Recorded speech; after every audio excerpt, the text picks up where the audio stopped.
Hi friends, welcome to Budget Meals. Please do like, share, and subscribe. Today we're going to make two simple potato side dishes. The first one we're going to make is a simple mashed potato. For this I boiled two brown skin potatoes, cut it, and then I'm going to go ahead and mash it.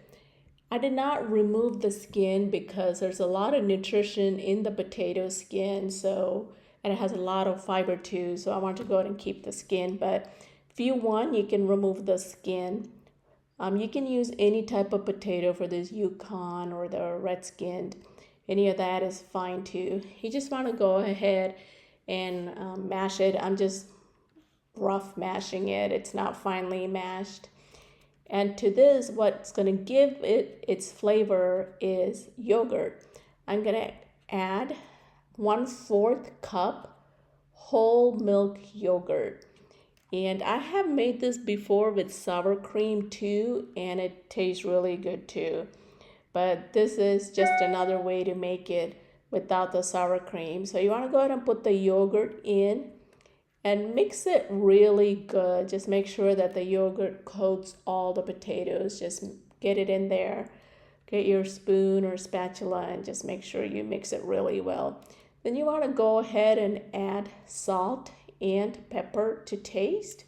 And if you don't want pepper, you can certainly leave that out. I thought about adding bacon bits to this, but we were going to have this with the turkey chop steak, so there was enough protein there, so I did not want to add bacon to this, but you can certainly add bacon or chives or whatever you want. So that was it. It's done. It's such a simple side dish and it is so yummy. This is going to be on your rotation for lunch or dinners. Once you make it, you'll be hooked. So hope all of you will try this one. This is so simple. And we had it with the turkey chop steak. But before I served it, I went ahead and made a white gravy for the potatoes. For the gravy, you want to go ahead and heat up a skillet and add 2 tablespoons of butter to it and make sure you coat the bottom of the pan really well with the butter. I have made this gravy with using olive oil before and it turned out fine too, but I felt like using butter today, so we're going to do that. And if you ever looked at any of the gravies in the grocery stores, do you even recognize some of those ingredients on there? Whenever I look at soups or gravies, and I just don't know what half the ingredients are, so then I just learned to make it on my own. So you control what goes into it and you know exactly what's in it. So after the melted butter, you want to go ahead and add about 1/4 of a cup of chopped onion. Any onion is fine. You don't have to add the onions, but I just like a little bit flavor in my gravy, so I've decided to go ahead and use a little bit of yellow onions in the gravy. And you don't have to brown this. You just saute it until it's wilted. And you want to go ahead and add 1 clove of garlic to it. Cut a little piece of garlic. And then you want to add 2 tablespoons of all-purpose flour. You don't want to brown the flour. You just saute it just to get the raw flour taste out. Then you want to add 1/2 cup of water and 1/2 cup of milk. The heat is on medium now and you want to just cook it until it's reduced. And you want to check it to make sure that it is cooked. And you want to keep stirring it until it gets to the consistency you want. See, now it's beginning to boil. So it's getting thicker now. You don't want it too thick because remember, as it sits, it's going to thicken up more. So this is just about the consistency that I'm looking for. At this point is when you want to go ahead and add salt and pepper. You can certainly leave the pepper out if you don't want it. Just add salt to taste. Just gonna add a little bit. And this gravy was so good. I used it the first night for the mashed potatoes. Then I used it again another night over some baked chicken. So this is just perfect. So you want to go ahead and turn the stove off and keep stirring it just to make sure that it doesn't burn or get stuck to the bottom of the pan. This gravy is real simple, and especially if you have little kids or you're just watching your diet, this is a better, I think, alternative to using the store brand gravies because you know exactly what goes into it. This was our dinner that night with a side salad. And then the next potato item I'm gonna make is a potato salad without using mayonnaise. For this, I boiled 2 pounds of potatoes, cut it up, and then same thing, I'm not gonna remove the skin. And I'm gonna go ahead and add 2 boiled eggs, just mashed up, into this. The boiled eggs, if you don't like it, you can leave it out. Then 1/4 of a cup of diced onions. I'm using yellow onions again, but you can use red if you have it, but just use whatever you have. And I'm going to use 2 tablespoons of relish. Was the bottom of the bottle. I used up all of it, so it was about 2 tablespoons of sweet relish. That was just the brand that I used. You can use any, it doesn't have to be the sweet relish. Then I have mustard here. I'm using 2 tablespoons of yellow mustard. You can use the grainy kind if you have it. I didn't have it, I just had the plain yellow, so that's what I'm using. Then the next ingredient is vinegar. I'm using apple cider vinegar, but you can use the plain kind. It's 1/4 cup of vinegar. Like I said, any type is fine. And then a little bit of olive oil. It's 2 tablespoons of olive oil. And you definitely want to go ahead and add that in since we're not putting the mayonnaise. Then I'm adding 1 teaspoon of sugar. And I did not want to use regular sugar since the potato already has a lot of carb.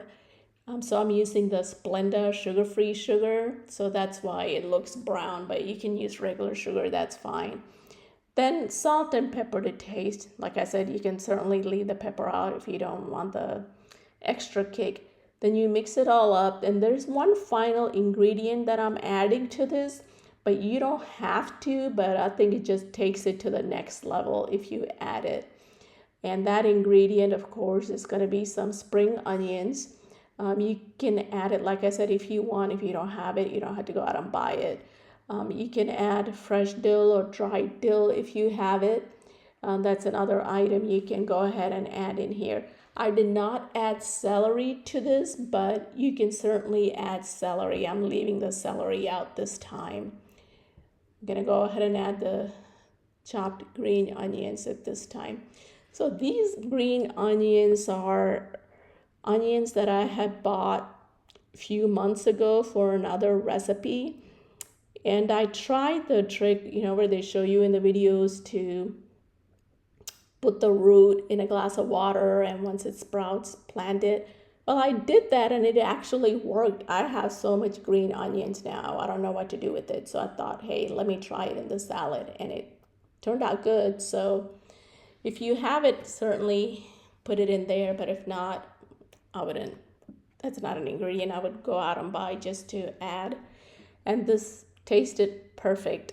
So we had this with some baked chicken. Actually, it's air fryer chicken with a homemade rub. And I'll give you the recipe for that homemade rub we used on the chicken because it was delicious. The first ingredient that we used was 1 teaspoon of onion powder, 1 tablespoon of paprika, 2 teaspoons of dried oregano,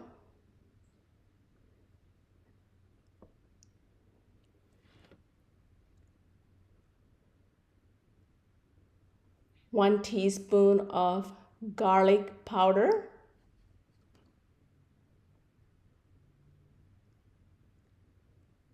1 teaspoon salt,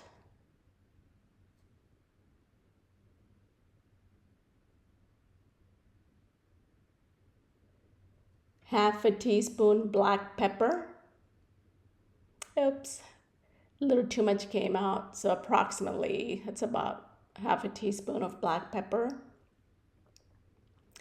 and 1/4 teaspoon cayenne pepper. If you don't want it too spicy, you can leave the cayenne pepper out, or instead of 1/4, maybe use 1/8 or so. And the final ingredient we're going to use is the garam masala. We're going to go ahead and use 1 tablespoon of it, and that just takes it to a next level. And the final ingredient is brown sugar. You need 2 tablespoons of it, but I had a Splenda sugar-free brown sugar, so that's what we're using, but you can definitely use the regular brown sugar.